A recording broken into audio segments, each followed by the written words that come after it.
Hello, I'm Daniel Montgomery with Gold Derby. I'm here with our contributor, Charles Bright, who is also one of our best Grammy predictors. In fact, the best Grammy predictor. He won our predictions contest for last year's Grammy Awards, predicting the winners. And now we're here to discuss this year's contenders for the general field categories. We have other videos in which we've talked about the races for Best New Artist and Album of the Year. But right now we will talk about two races for the price of one. We will talk about both Record and Song of the Year. We will talk about these together because they both award an individual song. One awards the recording as a whole, and Song of the Year honors just the songwriter. And so, some years there's a lot of overlap, 4 out of 5. There might have even been 5 out of 5 some years. And sometimes there's not much overlap. Last year, I think there were only 2 songs that were nominated in both categories. And this year, I am predicting 2 songs nominated in both categories. But let's start with Record of the Year first, get those nominees out of the way first. So what are your initial thoughts going into this category? Is it a slam dunk? Is it wide open? What do you think? I think it favors one more than the others, and I would be surprised if you have anything other than what I have predicted in this category. For Record of the Year, I have Hello by Adele as the predicted winner. It just, it's right up their alley. They like a solo, like the Best New Artist category. They do like their solo pop female songs, and I don't see anything that could come even close to, making being that much up there in terms of what they like. Yeah, it's hard for me to predict anything else in this category. I mean, theoretically, it could lose. She did win Record of the Year not too long ago for Rolling in the Deep. Same year she won Album of the Year for 21. This song was, even if 25 loses Album of the Year, which is entirely possible, Hello was at least as big as Rolling in the Deep was, and at least as universally loved. And it was at #1 on the Billboard charts. And it came out a while ago, but, it's still more memorable than a lot of songs that have come since. And on top of that, it doesn't feel like there's a challenger here, or at least an obvious one that's like, oh, well, if they don't go with this, they might go with that. There was no definitive Song of the Summer kind of nominee they might go with. There was no Uptown Funk this year. There was no Get Lucky this year. It just feels like as obvious a choice in this category as there could possibly be, which doesn't mean it will definitely win. We might be surprised when the nominations come out if one artist looks stronger than we thought and one artist looks not as strong as we thought. It might change the balance of what we're thinking here.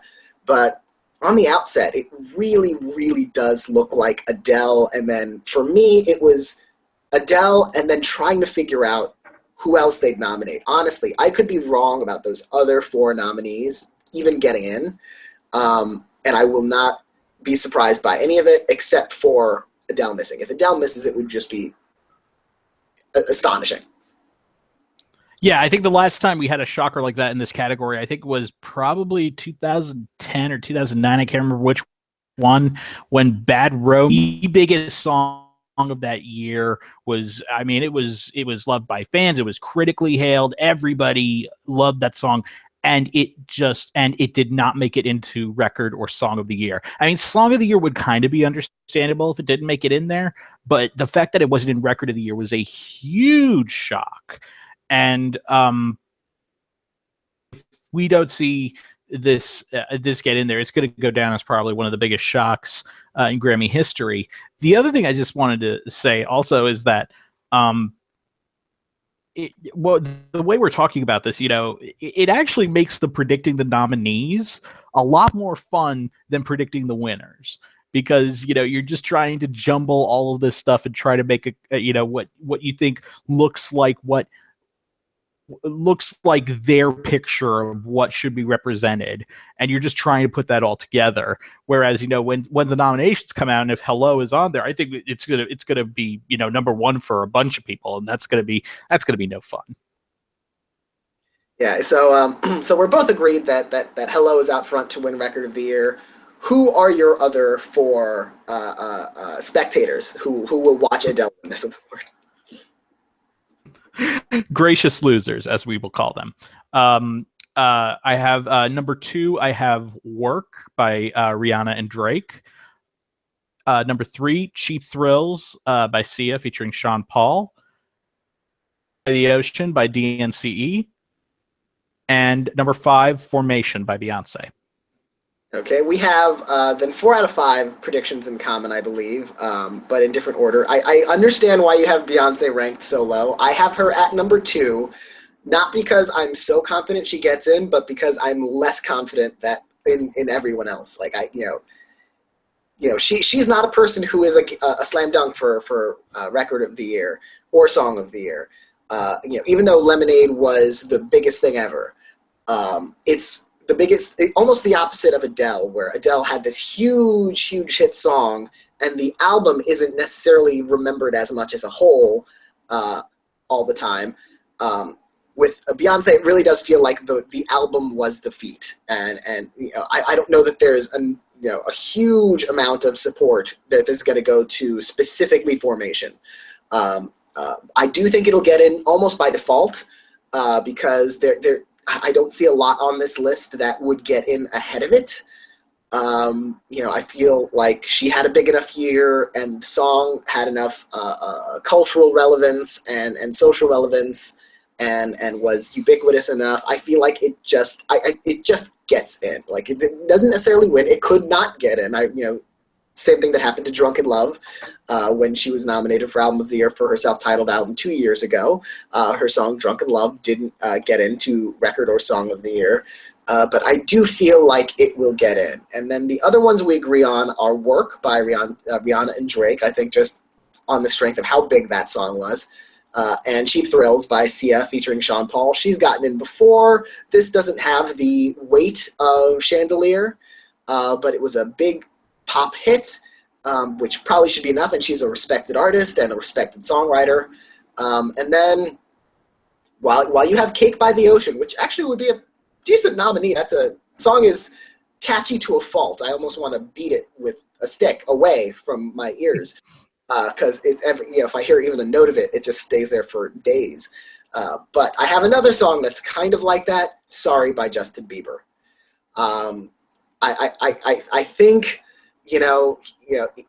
Backstreet Boys have gotten into this category. This is when you're awarding this individual song, Katy Perry's gotten in. I don't think they have that many qualms about these younger hit makers getting in there. Like Bieber might get into Album of the Year, God forbid, but I think Record of the Year would be an easier get for him, especially because there aren't that many obvious nominees in this category. That, even though I don't have it in my 5, that would not surprise me. It would not surprise me to see it actually get it. Now, what I'm worried about personally in this category, I mean, there are a couple others that I'm looking at that I'm this close to moving in, like "Can't Stop the Feeling" by Justin Timberlake, or maybe "Let It Go" by James Bay. But one thing I'm worried about is like we talked about this with other categories, who the odd duck is going to be in this category. The song that wasn't necessarily a big hit or even that well known, but the panel that decides the nominees just decides to put it in there, like the Holocene by Bon Iver, Thinking About You by Frank Ocean, that was on an album that was huge. But please read the letter. Please Read the Letter, which ended up winning by Alison Krauss and Robert Plant the year that they were huge with Raising Sand, which also won Album of the Year. A similar case, Here We Go Again, Ray Charles and Norah Jones, the year he won for Genius Loves Company. And then last year there was Really Love by D'Angelo. Again, a critically acclaimed album, missed out in the rest of the general field. But he still managed to sneak in kind of surprisingly into just Record of the Year for that song. So what is that weird one going to be is the question here. And I think if there is a weird one in that similar style, and I'm not even sure it would be weird, I think it might be David Bowie, and I think it might be Lazarus. In for this, and year, I'm going to put him, at least for album of the year, I'm going to put him at number 1, because to me that is reinforcing this, that curious about this. That I think that would just be a major indicator there. Who else is on this list, or not on your list, but on the larger list of contenders who you think is a threat, could get in, might be a left field contender? I was thinking possibly This Is What You Came For, Caitlin Harris featuring Rihanna, possibly Heathens by 21 Pilots. I'm looking at some of the other ones now, and I don't see anything that particularly jumps out at me. I don't see anything that particularly jumps out at me. Maybe Adventures of a Lifetime by Coldplay, but I don't see anything, at least that jumps out to me.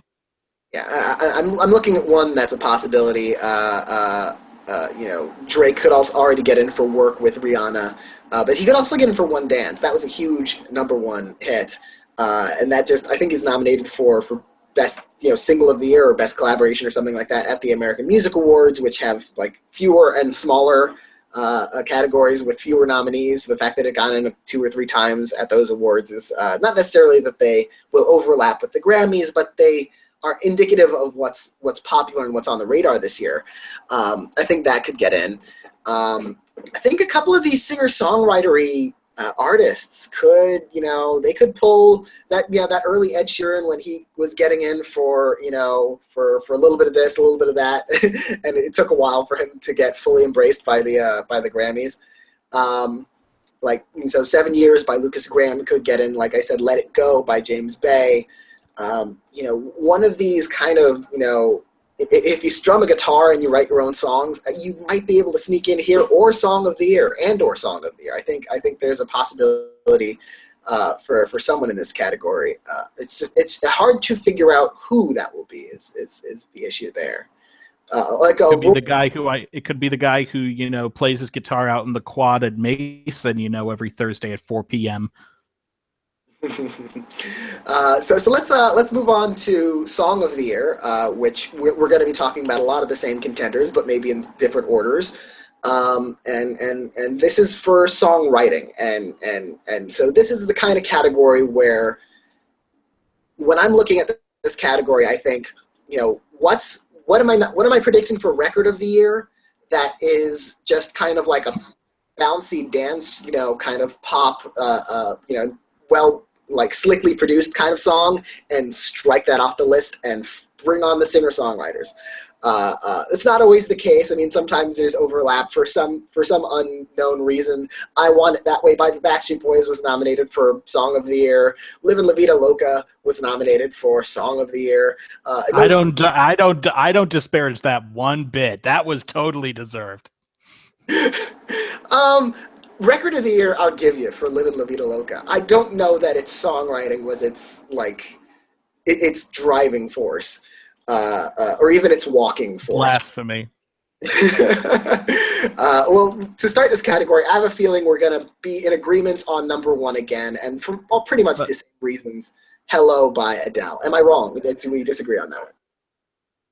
That one, but I will say, the other one that somehow got into Song of the Year, which is crazy because it didn't make it into Record of the Year, but the songwriting ability of the song was. I think I know what you're gonna say. Roar by Katy Perry. Yes, and that was ironic for more reasons than that. Not just because it got in for song and not record. It should have been the opposite. That's the kind of song that would normally make sense in Record of the Year, but not Song of the Year. And the other reason that was ironic is because it was widely criticized for kind of being a sound-alike to Sarah Bareilles' Brave.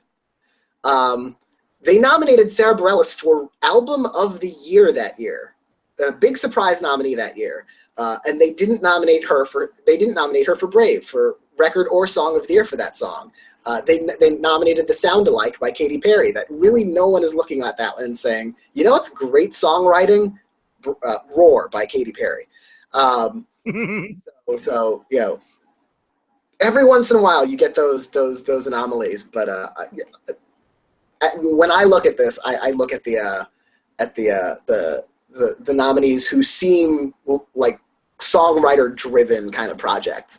And Hello is it hits both categories so perfectly. Record of the Year is a huge hit. It's adult contemporary, which they love at the Grammys.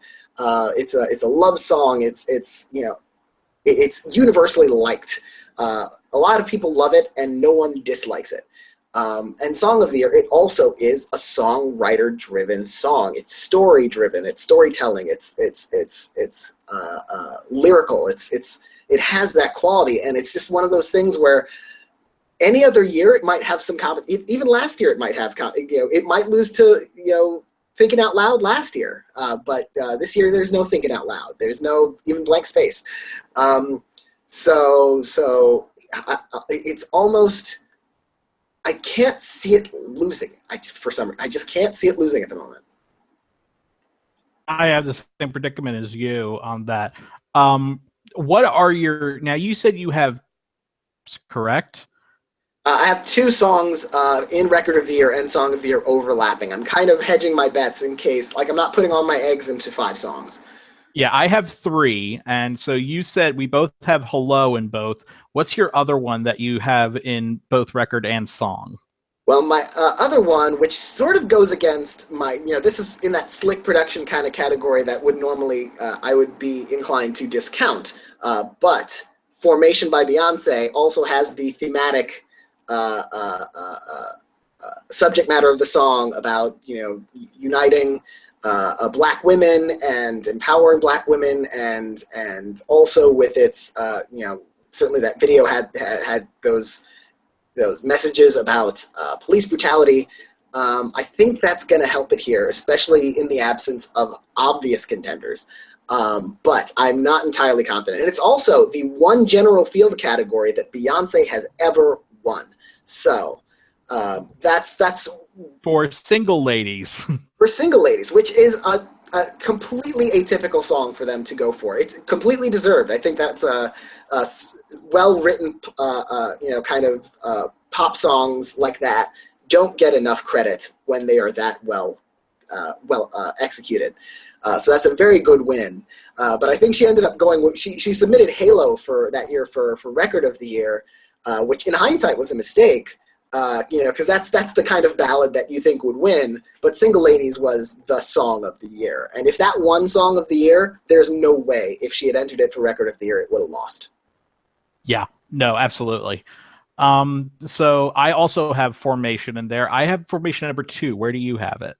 Also at number 2. We have the same 1 and 2. And my other one that I have, my overlap from Record of the Year, is Cheap Thrills by Sia and Sean Paul. I have that in my 5th spot. I'm very eager to hear what are your 3 that you believe will not make it into Record of the Year, but will make it into Song of the Year. And let me just establish that my confidence level is about that on these nominees. Cheap Thrills, I'm close. I'm close on Cheap Thrills. It's like my number 6. But I feel like this song is sort of more of a lighter pop kind of song, and Chandelier was much more thematic and much more substantial subject matter. It was about alcoholism, so that was an obvious record and song nominee. So Cheap Thrills, I'm kind of I may be underestimating here, but the ones I have that I think will get in instead, and by think I mean maybe, Let It Go by James Bay. Singer, songwriter, guitar strummer. He got in for Best New Artist last year. Rock album last year. Then I've got Lucas Graham, 7 Years. Kind of a similar deal. Maybe they'll cancel each other out, or maybe one gets in and not the other. And then I've talked about this in Record of the Year. Lazarus, David Bowie, for my number 5 spot. So I have Lazarus as well. I have that in the number 4 spot.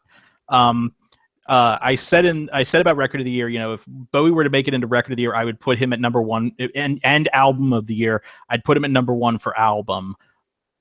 He gets in for album and Song of the Year. I'm not going to make that same pledge, because that is, to me, that's a bit more of a leap. but it would still be very good in Bowie's favor. I have that in fourth place, and in third place, you had it in Record of the Year by Justin Bieber. I have that as that possible, because I was thinking of those, like Single Ladies and I Want It That Way and Roar. I was thinking of that, and all of a sudden, I just thought to myself, I bet they'll do that this year. You've got the eye of the tiger, my friend. And you're gonna see me roar. Now that it's possible. It just honestly, I don't know. Again, we've talked about it, I think in other categories. The Grammys aren't incredibly transparent about what is submitted to them, unlike the Emmys, which God bless the Television Academy, releases their entire ballots to the public. So everyone can see what's been submitted, what hasn't been submitted, in what categories, and for what. Because they always think there's no way anybody's going to go through pages of ballot submissions, but they obviously did not know us. Oh no! I was about to say that we would do that. We would do that. We actually do that. Yes, for fun. And that would be so helpful. But how depending on how Justin Bieber plays this, I feel like Sorry is a stronger Record of the Year choice. I feel like if he went Love Yourself in this category, I think that would even have a better chance for Song of the Year than Sorry does. So I don't know. I don't know exactly if he can submit both, or if he could choose to submit one or the other into one or the other category. As we mentioned, Beyonce, the year she won for Single Ladies. For Song of the Year, she went Halo for Record of the Year. So maybe he'll split things up that way, or maybe he'll throw all his eggs in one basket, which might be smarter so he doesn't risk confusing voters or splitting his own vote. But it's possible, but I might rank Love Yourself higher than I would rank Sorry. But if he could get in with one, he could get in with the other, and I'm not sure how I feel about that. Yeah, it's a really tough one, and there are also some guidelines to this category that you would think, oh, this would normally apply to a category like this. Just thinking of like normal logic when it comes to award shows, like how except for very few at the Oscars, you are at least nominated for directing.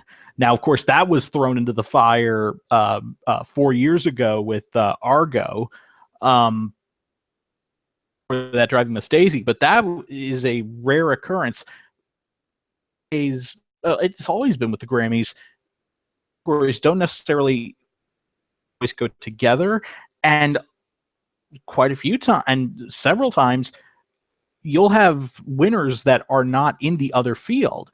2005, I think it was, you had a year where the Record of the Year winner was not nominated for Song of the Year, and that was Here We Go Again because it was ineligible. And in Song of the Year, John Mayer won for Daughters. That wasn't nominated for Record of the Year.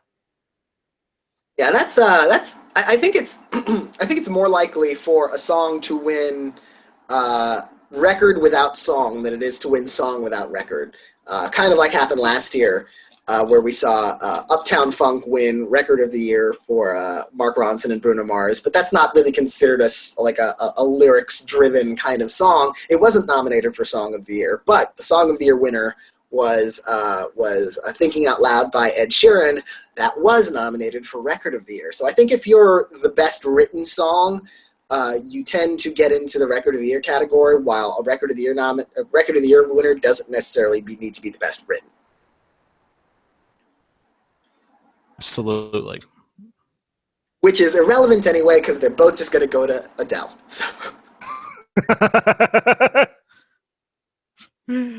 Oh man, that is just yeah, these categories, as I said before, it is much more fun to try to predict where they're going to go with this as opposed to the winner, because if Adele gets nominated in both of these, just put her down. You might as well get the trophy already. The other ones, other name plaques, just to humor them. The songs, the Recording Academy could have engraved her statue as soon as that video premiered for Hello last fall, about a year ago.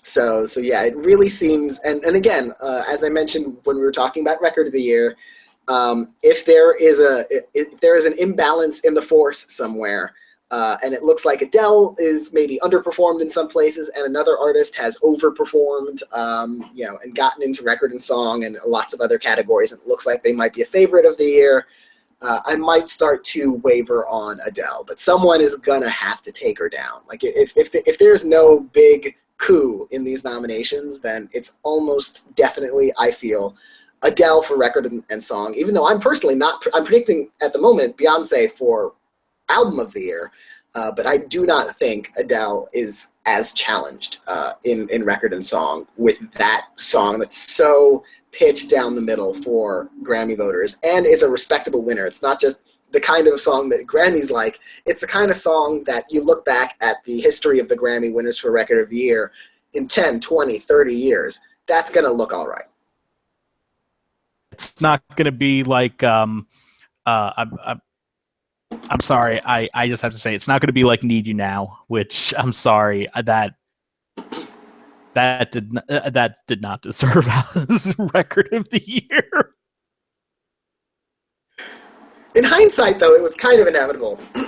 For the same reason Hello feels kind of inevitable. I mean, it's that same kind of adult contemporary song, and I'm looking at those nominees now. It's competition.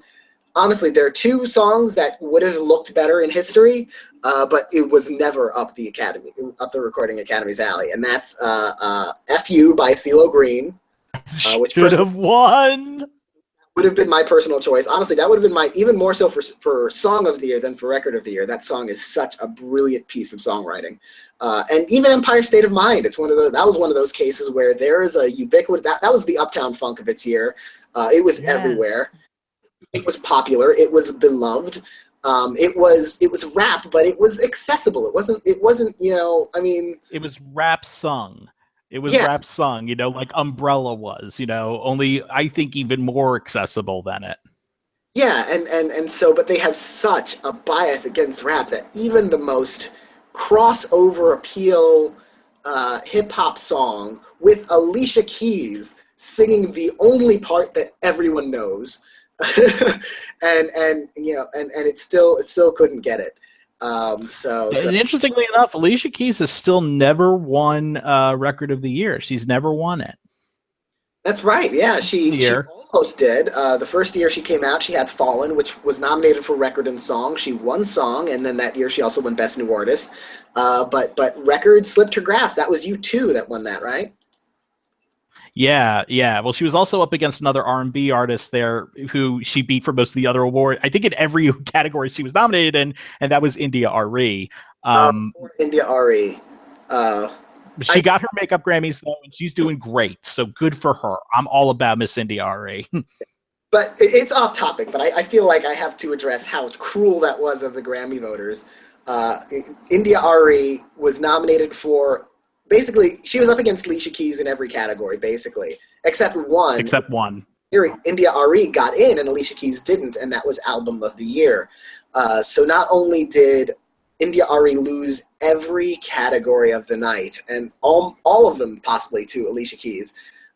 Except for Record of the Year, which she lost to U2 for Walk On.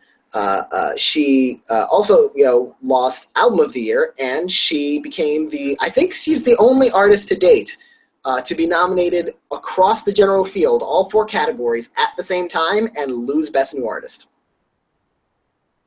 That was devastating, and you can't feel bad because Alicia Keys is just magnificent, and she is. But it's like, oh my God, give her something, just something. The fact that Alicia Keys' Songs in A Minor wasn't nominated for or Album of the Year was the surprise. The fact that they nominated India Arie instead of Alicia Keys, and everyone was looking at that kind of like, poor India Arie, because I think everyone knew that Alicia Keys was going to run the board that night. Yeah. And so, poor India Arie. But like you said, she did get her due. just like Kendrick Lamar did after he was swept by Macklemore. They just, the Grammy voters did a face palm, and they're like, no, here, have some Grammys. We know we screwed up. That's not enough. And they're like, there's always next year. Just to go. So is there anyone else on this list for songwriting or song of the year that you think could get in, or record of the year that maybe we haven't discussed? Well, I was surprised that I'm Bling eligible this year, or was that for I can't remember the timing of it. Did that come out last year for last year's Grammys or this year's Grammys? Because I think that had a Frank Ocean like thing, or what was the deal with that? Do you remember? I heard it wasn't submitted. I don't remember if it was eligible. I'm on its Wikipedia page. Indicates that it was released in July of 2015, which would mean it's ineligible. But I'm not sure that's entirely true. If it wasn't submitted last year, maybe it could have been submitted this year. I'm not sure exactly what the protocol there is, because the Grammys aren't entirely transparent. So I don't believe it's in contention. But no one quote me on that. Or you could quote me on it, but put the asterisk next to it. So yeah, I mean, and just to back up one thing I was saying, my choosing "Cake by the Ocean" as a song for record of the year, I think that that was, if anything, to me, that was the song of the summer. That was the song that was playing. Just it came out right before the summer, and then was just playing right through it. And it just feels annoyingly right to get in there. Well, that is a song that I think could do it. It's not in my top 5, but it might be in my top 10. We'll watch out for and who doesn't love Cake and Oceans, honestly. So we will watch out. I like one, but not the other. We will. I'll leave you to figure out which one is which. And that's why it gets into one category, but not the other, because they only have half the things you like. The songwriters were like, wait, Cake by the Ocean? That doesn't make any sense. No, screw this. It's very possible that, and I've listened to the song enough times, but it's still a little bit vague, to me at least. Maybe obvious to others, but it feels like many things in the music business a euphemism for sex. Maybe? I can't tell. It could just be cake. Oh. It could just be cake. But it's so behind the times. I have no idea what I'm talking about. I don't know what the kids are doing these days. So either they're doing cake, or it's a drug reference. Everything's a drug reference that I don't get. So it's probably a drug reference. Cake is some kind of new cocaine or something. New cocaine. I prefer old cocaine, but cocaine classic. But it's like new Coca-Cola. Well, on that highly educational and enlightening note, thank you for joining us. Thank you, Charlie, for discussing Cake and Oceans and cocaine with me today, and of course some other awards-related matters. And we will probably convene at some point closer to the date of the Grammys to discuss this category and the other general field categories in as depth or in depth, in shallow, in whatever we've been doing now. So thank you very much for joining us, and we will see you again hopefully soon. Cocaine's